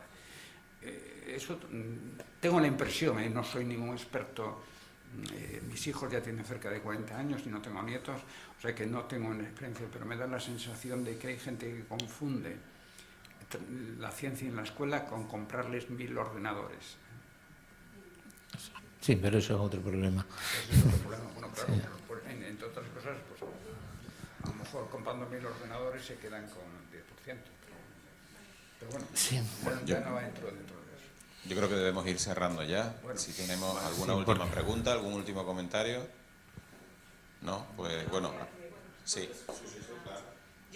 Yo también soy de inglés, aunque no esté en el programa bilingüe ahora mismo. Y yo creo que el problema es la manera en que se está aplicando estos programas bilingües. Yo he estado en varias ocasiones en el Reino Unido, en Estados Unidos, y me maravilla. Allí tienen en todas las clases una puerta. Tú abres esa puerta y tienen una cantidad de recursos para enseñar ciencias terribles. Pues, por ejemplo, he visto cómo hacer un circuito. No les ponen una presentación de un circuito en el papel, no, les dan un circuito a la experimenta. Y luego lo que has observado en esa experimentación, represéntalo en papel. Parten de la experimentación, ¿no? O sea, es el método científico desde que son enanos. He visto, por ejemplo, una salida a un castillo. No les explican toda la historia del castillo, que se pueden ahorrar muchísimo. Les dan una caja, construye una catapulta y luego mide a qué distancia has llegado, cómo has hecho para que haya más lejos con tus compañeros, todo del método experimental. Entonces, claro, es que lo viven de otra manera. ¿Eso dónde dices? En los anglosajones. Pero en Estados Unidos. Tanto en Estados Unidos como en Inglaterra. ¿Pero era una public school? Sí, ¿no? sí. Siempre he estado en... No, sí. Public es privado. Sí, siempre, sí, exactamente, es State School. Una State sí. School. Pero es que eso tampoco tiene por qué resultar tan caro. Y aquí, por ejemplo, es más importante que vean un microscopio, incluso los bichos que hay en el jardín del colegio, sí. que esté en el ordenador, que a lo mejor lo utilizan para entrar en yo que sé qué páginas. Sí. Entonces, realmente es... Pero en fin, nosotros no learning by doing. Nosotros no somos ni pedagogos ni ni docentes, por lo tanto, docentes de los chicos, ¿no? En la universidad sí, pero en la universidad es otro paradigma, ¿verdad? Distinto. Bueno, vale. Bueno, yo creo que podemos dejar la mesa. Bueno, no. Manolo, últimas palabras. No, perdón. Eso es una fatal. Se lo he cortado. No, perdón si hemos faltado a algo, no es nuestro interés. Sí, especialmente, hombre, yo entiendo, sobre todo a la compañera que decía que es católica practicante, te quiero pedir disculpas si piensas que en algún momento, porque claro, el problema es que nosotros estamos aquí sentados con un cierto principio de autoridad y parece que sentamos cátedra, pero de verdad que no somos beligerantes, ¿no? O sea, son dos esferas diferentes y a mí generalmente no me gusta mezclar. Yo no me he sentido ofendida en ningún momento, pero también es verdad que considero que quizá el debate que hemos iniciado no era sitio para hacerlo, ¿vale? Y ya está. Muchísimas gracias.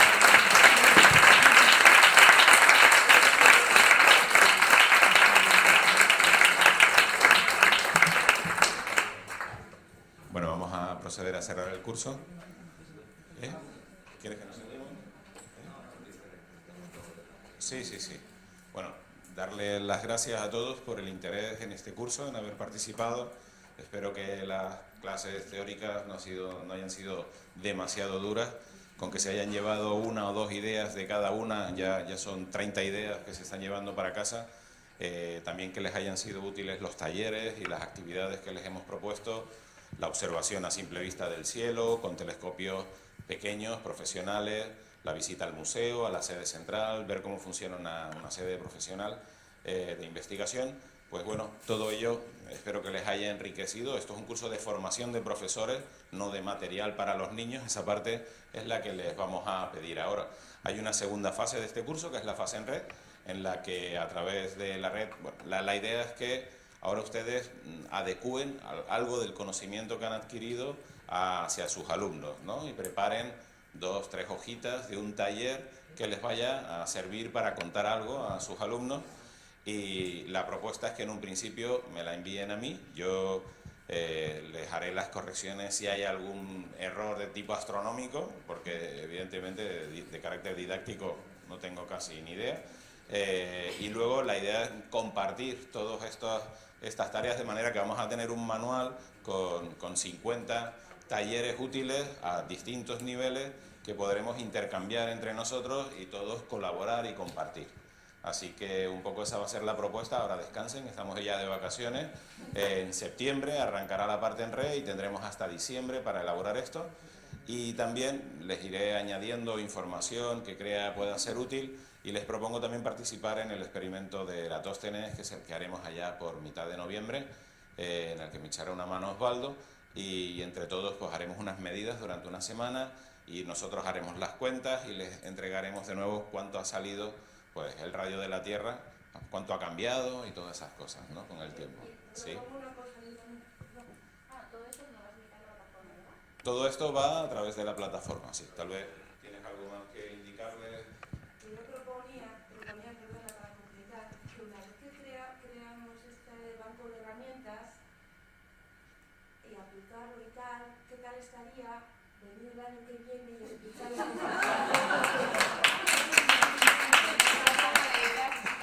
Yo para contar, para intentar la experiencia, vamos, más que sí, a lo mejor un poquito más interesante. Yo me temo que va a ser un poquito más complicado que eso ocurra por la propia convocatoria, que ya sabéis que impide que cada 2 años, claro, nosotros somos los que escribimos la convocatoria, pero las órdenes sobre la convocatoria vienen de otro lugar, ¿no? Entonces es más complicado. Quizás sí que a veces se ha hecho el que en otro curso se ha invitado a personas que habían participado para que comentaran las experiencias que habían hecho. Entonces, si se montara al año que viene un curso sobre astronomía, se volviera a repetir para infantil y primaria, entonces si nosotros a lo largo del desarrollo de la fase online vemos que hay actividades o experiencias que son representativas, que son útiles para que las vean los demás, pues sí que podría venir alguien para contarlas, ¿no? pero repetir todos me parece que va a ser bastante complicado. Yo me lo apunto, sí. Yo me lo apunto y estaremos atentos a ver qué proyectos tan buenos, que seguro que los habrá, que van a salir a lo largo de estos meses de fase en red. Ya sabéis que empieza en septiembre, termina en diciembre, entonces hay tiempo suficiente. Os pedimos una pequeña experiencia, una pequeña aplicación, por aquello que decíamos al principio, de que no se quede todo aquí, que ha sido una semana, yo creo que maravillosa, que tenemos que agradecer el esfuerzo al astrofísico y, bueno, aquí a Alfred, que es el que lo representa, por el esfuerzo que nos han dedicado, por el tiempo que han dedicado también, que como habéis visto es un tiempo muy valioso, porque ellos lo dedican a la investigación. Y luego también, pues bueno, que de cara a vuestros centros, aprovechando que la mayoría sois mujeres, también seáis un poco modelo para que la enseñanza de las ciencias no recaiga exclusivamente en los hombres, sino que muchas más chicas se vayan animando a estudiar carreras científicas. Y bueno, yo creo que con esto ya cerramos el curso y que paséis buenas vacaciones.